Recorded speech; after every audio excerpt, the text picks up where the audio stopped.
Shalom, karibu mu isengesho, ku isengesho ribohora official. Wowe wakandi subscribe Imana igumugisha. Turagusaba kugira ngo ukore na share usangize bagenzi bawe, nabo ubaha ikaze kubakunda gusenga n'abakunda amasengesho baje hano ku isengesho ribohora official.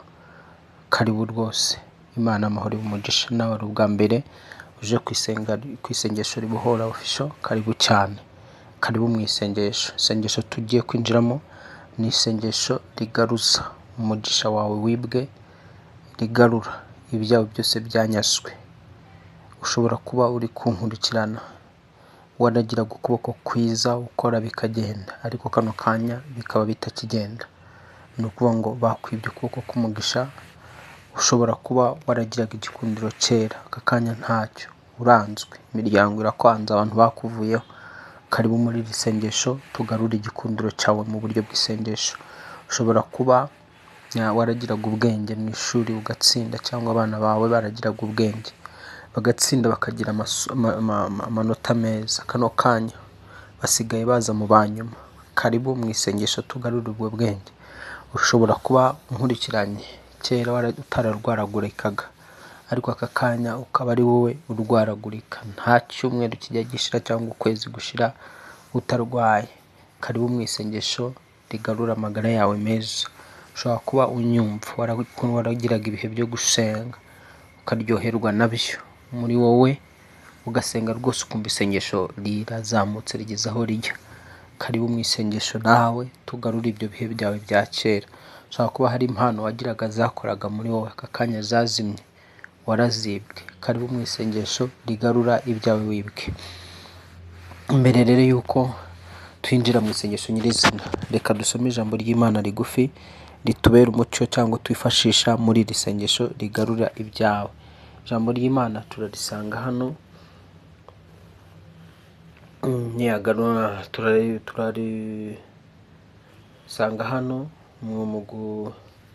mu gutegekwa kwa kabiri, igice cya 30 kuva ku murongo wa 3 handitse ngo Uwiteka Imana yawe izagarura abawe bajyanywe ari imbohe, ikubabarire isubire guteranya abawe ibakuye mu mahanga yose Uwiteka Imana yawe izaba yarabatatanirijemo. Reka tongere dusome nanone. Uwiteka Imana yawe izagarura abawe bajyanywe ari imbohe, ikubabarire isubire guteranya abawe ibakuye mu mahanga yose Uwiteka Imana yawe izaba yarabatatanirijemo. Hari abantu bawe Imana yashyize imbere yawe bagomba kugufasha muri buri nzego no muri buri kibazo cyose wisangamo. Hari abantu bateganijwe bagomba kukubera ikiraro wambukiraho kugira ngo ugere mu masezerano y'Imana. Hari abantu Imana yateganyije muri buri mibereho yawe yose. Imana ibateganya nk'abantu bagomba kugufasha bakakubera icyambu wambukiraho, kuko n'Imana ikoresha abantu. Abo bantu bawe banyazwe rero turabasengera kugira ngo bagaruke mu izina rya Yesu Kristo. Wagiraga abaterankunga kera, ubu baragiye, turasenga kugira ngo bagaruke mu izina rya Yesu Kristo. Tongere dusome Samweli wa mbere igice cya 33:8. Dawidi ahera ko agisha Uwiteka inama ati, ninkurikira izo ngabo ndazifata? Aramusubiza ati, zikurikire kuko utazabura kuzifata ukagarura byose. Dawidi ahera ko agisha Uwiteka inama ati, ninkurikirana izo ngabo ndazifata? Aramusubiza ati, zikurikire kuko utazabura kuzifata ukagarura byose. Uyu ni Dawidi aho yari atuye, hari hagabwa igitero. Hamaze kugabwa igitero n'ingabo, izo ngabo ziraza zifata byose, zifata abagore bahasanze n'abana n'imitungo yose. Izo ngabo zitwara byose. Zimaze gutwara byose, Dawidi aho yari yagiye agarutse iwe mu mudugudu cyangwa mu rugo, asanga umudugudu wose hari ingabo zawuteye, zisenya imidugudu, zitwara abantu n'iminyago. Noneho Dawidi yari umuntu w'umunyentambara, ntabwo yari nkawe ubundi ibintu bibaho gusa ugaceceka ugatuza ukagereka akaguru ku kandi. Dawidi ntabwo ari uko arateye. Dawidi mu bagerekaga akaguru ku kandi hari abamunyaze ibye, ubwo ntiyararimo. Nawe ntabwo ugomba kuba mu bantu bagereka akaguru ku kandi ubona hari ibintu bitagenda neza. Tugomba kubikurikirana mu mwuka tukabigarura. Noneho sasa ngo abaze Uwiteka ngo nzikurikire. Uwiteka aravuga ngo zikurikire kuko utazabura kuzifata kandi ukagarura byose. Ku murongo wa 30 ngo Dawidi agarura iby'abameleki bose bari banyaze byose, atangira abagore be bombi. Ni ukuvuga ngo yari yanyazwe, abagore be babatwaye n'ibyo atunze, ariko Dawidi nk'umugabo arakurikirana, arakurikira agarura byose. Reka rero dukore isengesho rigarura byose, nawe wanyazwe mu izina rya Yesu Kristo risumba amazina yose. Jya mu mwanya mwiza ahantu hakwiye, nawe ubona yuko twasengana. Ujya nko mu cyumba cyawe ucinga. Yesu yaravuze ngo nujya gusenga ujya mu cyumba ucinga, cyangwa mu nzu yawe ucinga amadirishya n'imiryango, uhamagare data ureba abyo ahiherereye, azakugororera. Ndagira ngo rero sasa nawe ujya ahantu habereye hatuje, uri wenyine mu cyumba cyawe cyangwa se mu nzu, uri wenyine, ariko dusenganira isengesho. Mbere ya byose rero urabizi ko isengesho ry'umunyabyaha ari ikizira ku Uwiteka. Ntabwo Imana ijya yumva amasengesho y'umunyabyaha. Ni byiza ko isengesho ritangirira mu gusaba Imana imbabazi.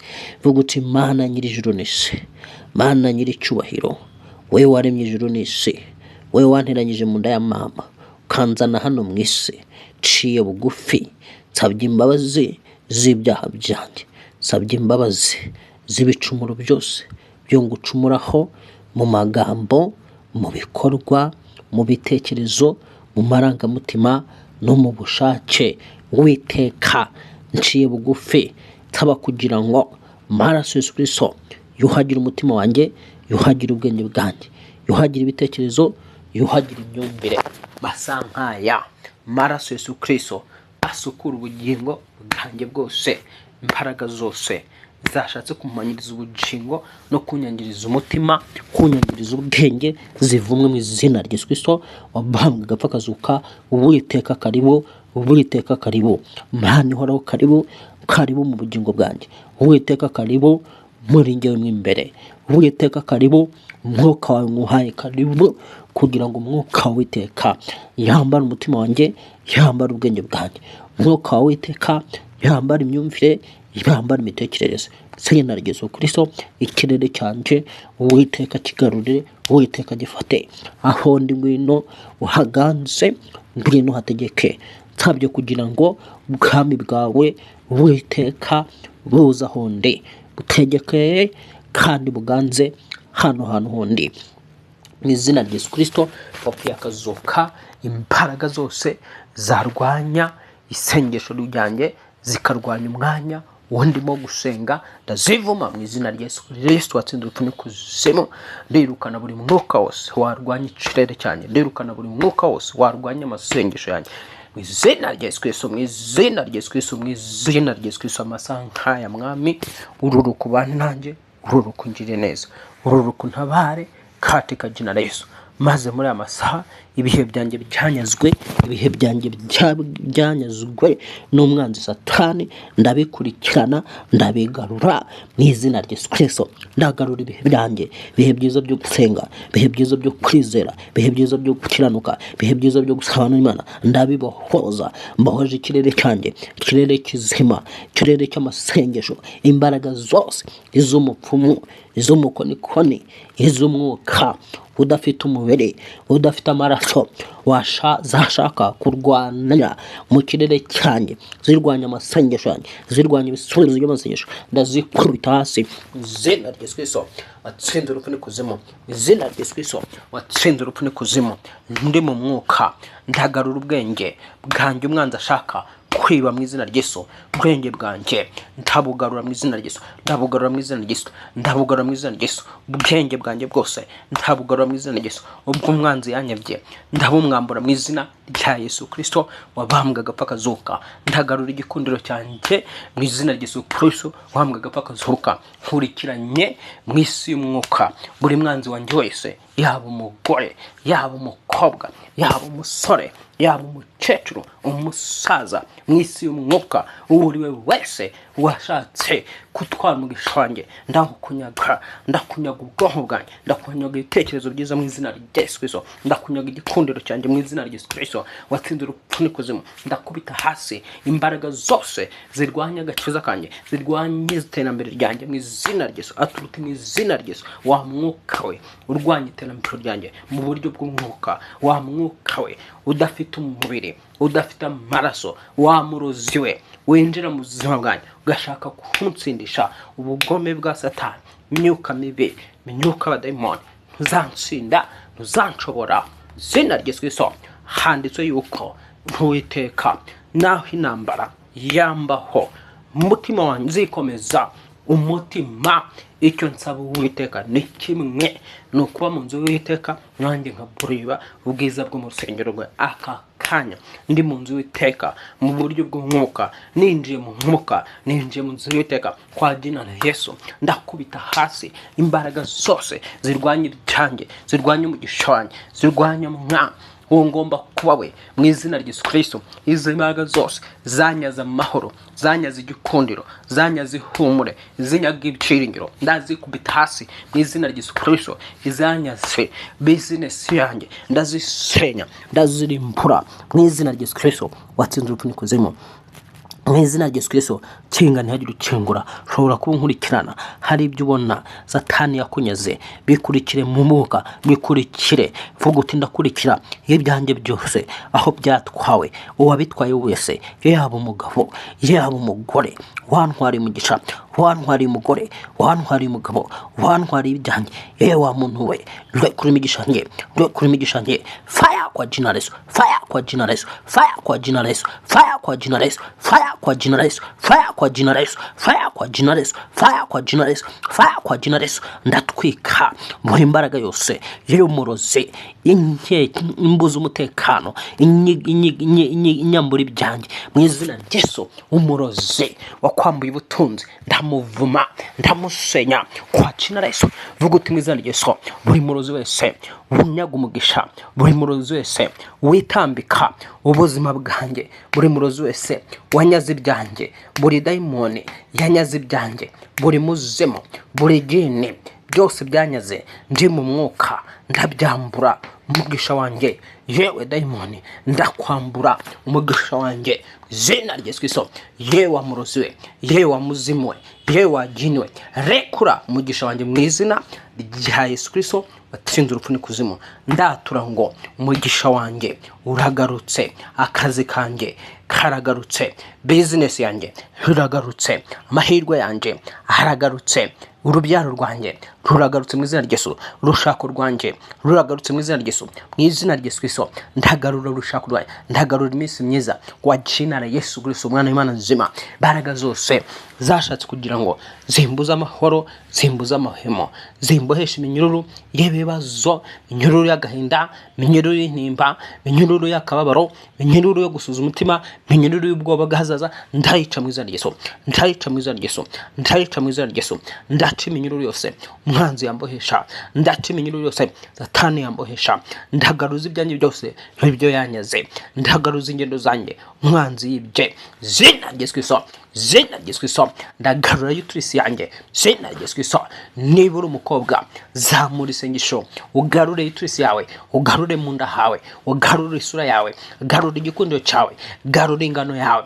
Aturute mu izina rya Yesu. Ndagarura igikundiro umwanzi yanyibye, ndagarura amahirwe umwanzi yanyibye zina rya Yesu Kristo, zina rya Yesu Kristo, zina rya Yesu Kristo, zina rya Yesu Kristo, zina rya Yesu Kristo. Ndakurikirana buri muntu wese winjiye mu buzima bwanjye, akanyaga umugisha, akansaba akanyaga umugisha, akanyaga amafaranga, akanyaga amahirwe yanjye, aho hari amahirwe yanjye akasimbuza imyaka mu izina rya Yesu. Subiza Satani imyaka yiwe mu izina rya Yesu Kristo. Subije abarozi imyaka yabo mu izina rya Yesu Kristo. Atura cyane kugaruye umugisha wawe, atura cyane kugaruye ubutunzi bwawe, atura cyane kugaruye akazi kawe, atura cyane kugaruye ibihe byiza byo gusenga, atura kugaruye amahoro, atura kugaruye ingendo zawe zaborotswe, atura kugaruye mariage yawe n'uri umukobwa utarashaka, ugutingaruye mariage yanjye zina rya Yesu Kristo. Atura kugaruye promotion yawe iyo wibwe, atura ugiye kuzamurwa n'Imana mu izina rya Yesu Kristo. Ndakubita hasi abari baranyibye promotion mu mwuka no mu mubiri, aho bari hose mu izina rya Yesu. Wowe urwanya promotion yanjye, wowe urwanya promotion yanjye, rekure mu izina rya Yesu Kristo. Rekura promotion yanjye, rekura iterambere ryanjye mu izina rya Yesu. Iryo wari waratwaye ndarikunyaga mu izina rya Yesu Kristo, ndarikunyaga mu izina rya Yesu Kristo. Ndagaruza ibyanjye byose ndagaruza amahirwe yanjye mu izina rya Yesu Kristo, ndagaruza igikundiro cyanjye mu izina rya Yesu Kristo, ndagaruza ingendo zanjye mu izina rya Yesu Kristo, ndagaruza mu izina rya Yesu Kristo ama business yanjye mu izina rya Yesu Kristo, ndagaruza business yanjye mu izina rya Yesu Kristo, ndagaruza buri kimwe cyose nanyazwe n'ubwami bw'umwijima, buri kimwe cyose nanyazwe n'ubwami bw'umwijima, buri kimwe cyose nanyazwe n'abanyamashyari, nanyazwe n'indyarya, nanyazwe n'abadafite umubiri n'amaraso, ndagikurikirana ndakigarura mu izina rya Yesu Kristo umwana w'Imana nzima, ndagaruza ugutwi k'umwuka mu izina rya Yesu Kristo, ndagaruza ugutwi kumva vuba kwa jinasi nishe inzoka igenza ugutwi kwanjye, nishe umurozi ugenza kumva kwanjye kwa juna Yesu, ndagarura kumva ko kumva vuba. Niba wajyaga kumva gusobanukirwa bikaba ikibazo, menya ko bagutwaye ubwo bushobozi bwo kumva no kumva vuba. Senga ugarura kumva kwawe vuba mu izina rya Yesu. Vuga uti mu izina rya Yesu ndagarura kumva vuba, ndagarura gusobanukirwa vuba mu izina rya Yesu Kristo. Irukana umwuka wo kwibagirwa, wewe wibagirwa bya hato na hato. Vuga uti mu izina rya Yesu wanyibye umwuka wewe kwibuka kansigira kwibagirwa, ntavumwe mu izina rya Yesu. Ndagaruza umugisha wo kwibuka buri kimwe cyose, ndagaruza umugisha wo kwibuka buri kimwe cyose kwa jina Yesu. Nkubise hasi abanzi banje, ari bo babisha banje zo petesekria, atura kukubisa abanzi bawe n'abashobowe bakugose buryo ni hoso, baturuka iburyo baturuka ibumoso, atura kubapfuye, atura kubakubishije kwa jina la Yesu. Ndatura ngo bababisha, ndatura ngo babano bave ku buzima bw'umuntu mu izina rya Yesu Kristo. Ndatura ngo uyu muntu yewe wa mugabo mu mwuka, yewe wa musore mu mwuka wari warakurikiranye uyu mwana w'umuntu kumunyaga umugisha, kumunyaga hejo hewe, rekura hejo he, rekura hejo he kwa Jesus. Wewe wamuzani ubushomeri, twara ubushomeri bwawe, twara amadeni yawe, twara ubushomeri bwawe, twara amadeni yawe. Uyu muntu si wo kuba amadeni, uyu muntu ni wo kuba mu buzima butagira ideni katika jina la Yesu. Ndo kuba mu buzima butagira ideni. Handitswe yuko nzaguriza amahanga ntazayaguzaho. Ngaho tangira wirukane umwenda wose n'amadeni yose, atura yuko ukuwe munsi y'uburetwa bw'amadeni, atura yuko wowe uzajya uguriza, utazajya wowe ujya kuguza abandi katika jina la Yesu. Atura kubayo hejuru maze ibyagusubizaga hasi muriro w'Imana bitwike, murozo gusubizaga hasi muriro w'Imana bitwike, muriro w'Imana mutwike, muriro w'Imana utwike umurozi wese ugusubiza hasi, wo gutongera, wo kuvuma, wo kohera, wo kuzirika, wo hambira ibyawe zo petesekira. Ndatura ngo are kuri byawe bisubirane, are kuri byawe bisubirane mu izina rya Yesu Kristo, are kuri byawe bisubirane mu izina rya Yesu Kristo, are kuri byawe mu izina rya Yesu Kristo. Subirana amahoro y'umubiri wawe izina rya Yesu Kristo. Wari warakwibye mu rutirigongo ruzima, ndarimunyaga mu izina rya Yesu Kristo, ndarimunyaga mu izina rya Yesu Kristo. Hari umuntu waribikaga mu rutirigongo, aka kanya umwami Yesu amukozeho, aka kanya umwami Yesu aramubohoye. Atura rero kugarura urutirigongo, atura kugaruye umugongo wawe izina rya Yesu Kristo. Yewe muhamwuka we, va mu buzima bw'uyu muntu, va mu mahirwe y'umuntu, ibyo wamunyaze byose, ibyo wamwibye byose turabikwambuye mu izina rya Yesu Kristo. Nkuko Dawidi yakurikiranye abemereke akabafata akagarura ibyo byose byari byajyanywe, niko dukurikiranye imbaraga z'abarozi, dukurikiranye imbaraga z'abana b'umwijima zafatira ibyacu, zibye byacu. Yemwe mwambaraga mu z'umwijima, yemwe mwambaraga z'abarozi, murekure ibyacu mwanyaze, murekure amahirwe mwanyaze mu izina rya Yesu Kristo, murekure imigisha mwanyaze mu izina rya Yesu Kristo, murekure amafaranga mwanyaze mu izina rya Yesu Kristo, murekure kwamamara mwanyaze mu izina rya Yesu Kristo, murekure igikundiro cyanjye mu izina rya Yesu Kristo, murekure igikundiro cyanjye mu izina rya Yesu Kristo, murekure inyenyeri yanjye mu izina rya Yesu Kristo. Ndagaruza inyenyeri yanjye mu izina rya Yesu Kristo, ndagaruza inyenyeri y'igikundiro cyanjye mu izina rya Yesu Kristo, ndagaruza inyenyeri yo kwemerwa kwanjye mu izina rya Yesu Kristo, ndagaruza amahirwe yanjye mu izina rya Yesu Kristo, ndagaruza iterambere ryanjye mu izina rya Yesu Kristo, ndagaruza ishyaka n'umurava n'umwete mu izina rya Yesu Kristo. Hari umuntu bari bamaze gutwara ishyaka n'umurava byo gusengera ubuzima bwe, bari bamaze kumutera ibitotsi, yewe no gusenga ntabyo yarazi. Aka kanya izo mbaraga zibuza gusenga, zakwibye ibihe byo gusenga, zivumwe mu izina rya Yesu, zivimwe mu izina rya Yesu. Yewe wa mwuka we ubuzuye umuntu gusenga, yewe wa mwuka we ubuzuye umuntu kumva Imana, yewe wa mwuka we wibye buri kimwe cyose ukagitwara kuri uyu muntu, kirekura subira nibye, kirekura subira nibye, kirekura subira nibye mu izina rya Yesu Kristo. Urakoze mwami ku uyu muntu asubiranye imigisha ye yose muri aya masaha rero katika jina la Yesu. Wari waratatswe n'imizimu y'umuryango ikaba ariyo wamunyaze ibiyiwe byose, yewe muzimu we w'imyaka 400, w'imyaka 300, w'imyaka 200, w'imyaka 100, uriwe wese waterekerewe mu miryango, wowe wibye, wowe witambitse, wowe wanyaze, mugisha wanjye urekure mu izina rya Yesu Kristo. Ninjiye mu isi y'umwuka, ndavuma, ndasenya, ndalimbura buri mwuka wose witambika amahirwe yanjye, buri mwuka wose witambika umugisha wanjye, wanyibye amahirwe yanjye, wanyibye umugisha wanjye, mu izina rya Yesu Kristo, mu izina rya Yesu Kristo. Handitswe ngo umurozikazi sinkamurekaho katika jina la Yesu. Kandi handitswe ngo katika jina la Yesu umupfumu, umushitsi n'umurozi ntibakabure kwitwa, kandi urubanza rw'amaraso yawe ruzabe kuri bo mu izina rya Yesu Kristo. Buri murozi wese wari warakunyaze iterambere ryawe, wari wararihetamishije, wari wararideviye, kwa jina la Yesu Tawa murozi va mu buzima bw'uyu muntu, garura iterambere rye mu izina rya Yesu Kristo, garura amahoro ye mu izina rya Yesu Kristo, garura inshuti ze mu izina rya Yesu Kristo, garura inshuti zifitiye umumaro no muntu mu izina rya Yesu. Wari waramuvanyeho ndazigarura mu izina rya Yesu Kristo. Ubu bwenge wari waravanye muri uyu muntu ndabumugarurira mu izina rya Yesu Kristo, umwana w'Imana nzima. Iri shaba wari waratwaye ry'uyu muntu ndarigarura mu izina rya Yesu Kristo wapfuye akazuka. Ndasengera buri wese rero uri murumva rino sengesho mu izina rya Yesu, ndatura kugira ngo ibyo yanyazwe byose bimugarukire, amahoro yamugarukire mu izina rya Yesu Kristo, ubwenge bwe mugarukire mu izina rya Yesu Kristo, katika jina Yesu. Gushishoza kureba bigaruke muri uyu muntu mu izina rya Yesu Kristo. Imbaraga zo gusenga zigaruke muri uyu muntu, imbaraga zo kwizusa zigaruke muri uyu muntu, zo petese kriya. Ndatura kugira ngo ibyo waranyazwe byose bikugarukire mu izina rya Yesu Kristo.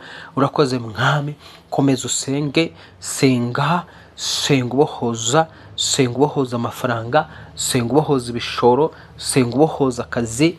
Wavuye buri muntu wese uhagaze mu kazi kanjye ndamwirukana mu izina rya Yesu, mwambuye akazi kanjye ndagakurikirana mu izina rya Yesu, nkuko tumvise Dawidi yakurikiranye icyo bari bamwibye cyose arakigarura. Nawe ugomba kugarura ibyawe byose byibwe, ugomba kugarura. Garura ako kazi, garura umugabo wagutaye, garura umufiance, garura.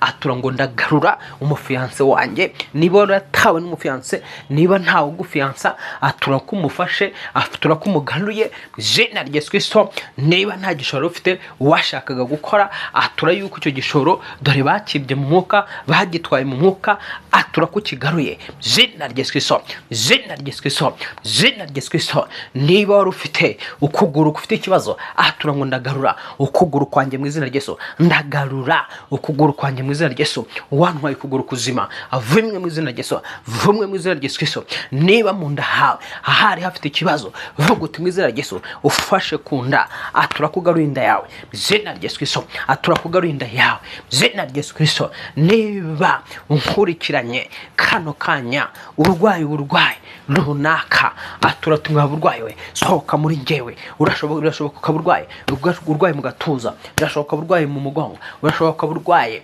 malaria, diabete, kanseri, atura mu izina rya Yesu Kristo. Ndakurikirana amagara yanjye, ndagarura amarange mazima izina rya Yesu Kristo, ndagarura amaraso yanjye mazima izina rya Yesu Kristo. Birashoboka tukaba turi gusenga, wowe ufite virusi itera sida, tangira umuriro w'Imana utweka virusi itera sida mu maraso yawe. Subira zamura isengesho uvuge uti ndakurikirana amaraso yanjye mazima, ndayabohoza amaraso mazima, ndabohoza amaraso mazima izina rya Yesu Kristo. Ayanduye ndayakoropa muri nge, ndayasiba muri nge, ndayakoropa muri nge, ndatura amaraso mazima mu mubiri wanjye izina rya Yesu Kristo, izina rya Yesu Kristo, izina rya Yesu Kristo. Birashoboka nkurikiranye ubwawe wiyizimo uburwayi budakira bwa kanseri cyangwa se buri ndwara iyo ari yose, wiyizimo atura ngo yewe wandwara we, va mu maraso yanjye, va mu mubiri wanjye, zina rya Yesu Kristo ndarekipera, ndagarura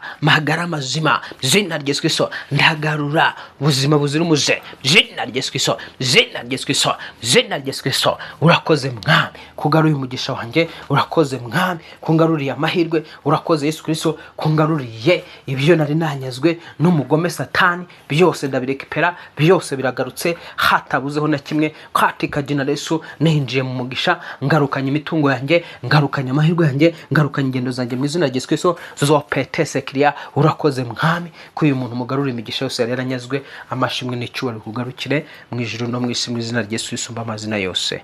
Amen, amen, amen. Izere ko Imana byose wibwe, byose biragarutse mu izina rya Yesu Kristo. Urabirekipeye, Imana iguha umugisha. Kanda subscribe, kanda share, turakwinginze kanda share, usangiza bene so. Buri muntu wese uzi ko akunda amasengesho, musangize iri sengesho, yaba ari uwo muri famiye, yaba ari uwo muryango, yaba ari inshuti yawe, yaba ari umuntu uri hanze cyangwa aho yaba ari hose, muherereze iri sengesho, riramufasha. Kandi nawe urabukoze neza mu izina rya Yesu. Uwiteka kugirire neza, Uwiteka guha umugisha, Uwiteka abane nawe kandi akwagurira imbago. Wizerere muri iri sengesho, uraza kubona ukuboko kw'Imana. Shalom, shalom, shalom, shalom.